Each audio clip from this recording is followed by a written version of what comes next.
welcome to Yin Breaths.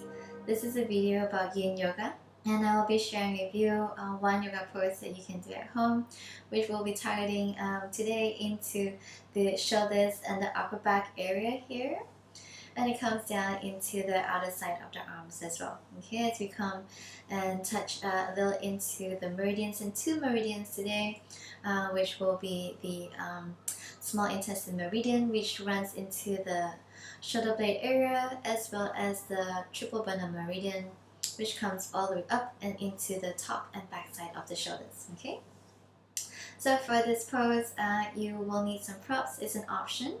Maybe you can have a block handy, and it's also an option maybe to use a strap or a towel as well if you find that you need to. Okay, now in this pose I will be showing you some modifications and variations for the postures as we take a really functional approach to accommodate for skeletal variations in the body.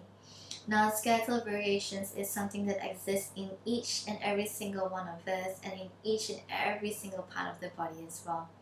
I need to thank my teachers, Joe and Joe, for having taught me about them, and all of us who are teaching with the knowledge of skeletal variations. We need to accredit this back to Paul and Susie, really. Now, as we come into the space, which is the outer side of the arm space, and into the top of the shoulders and the shoulder blade area here, okay? This will be touching into two meridians, and we like to make sure that we get a sensation and a stretch into these parts of the body here, alright? So we're going to go ahead and stay seated. I'm just going to scoot slightly back so there's space, okay?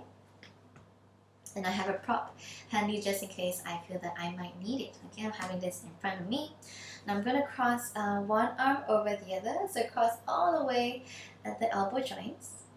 And then, alright, I might come and catch hold of my own shoulders this way, because this is an option that I can take as I slowly lean forwards into the front and allow my elbows to come down towards the direction of the mat. I'm not reaching the mat, so I could use a block. So I have the block here as I bring the elbows down onto the block and rest it here this way. Now, with skeletal variation, alright, I also might be maybe bringing the elbow closer towards me this way, or I might be extending it even further, okay, than where it is right now. And I feel this really good, nice sensation into the upper back area here. It's also an option, maybe if you have the capacity and the range, to intertwine around the forearms. Okay. Some individuals don't have this capacity at all in the body, and maybe it's an option to use a strap or a towel, so that if you can't come into that bind of the upper arm space, you could be doing this. Now, if it is too much of a struggle to keep holding on to the strap this way, it becomes too much after some time, I would really advise you to just hold on to the direction of the shoulders and then just keep working the elbows forwards and away from you this way. Okay, so this is the best way to do it, I feel, rather than holding on to something and struggling to stay there for a period of time. Alright, you also have the option to not use the blocks at all if you feel that you have the capacity. Maybe you are intertwining all the way around and you're coming fully all the way down onto the mat. And again, once more, you can work with the elbows moving forwards or backwards to feel where that sensation is into the upper back for you. Okay,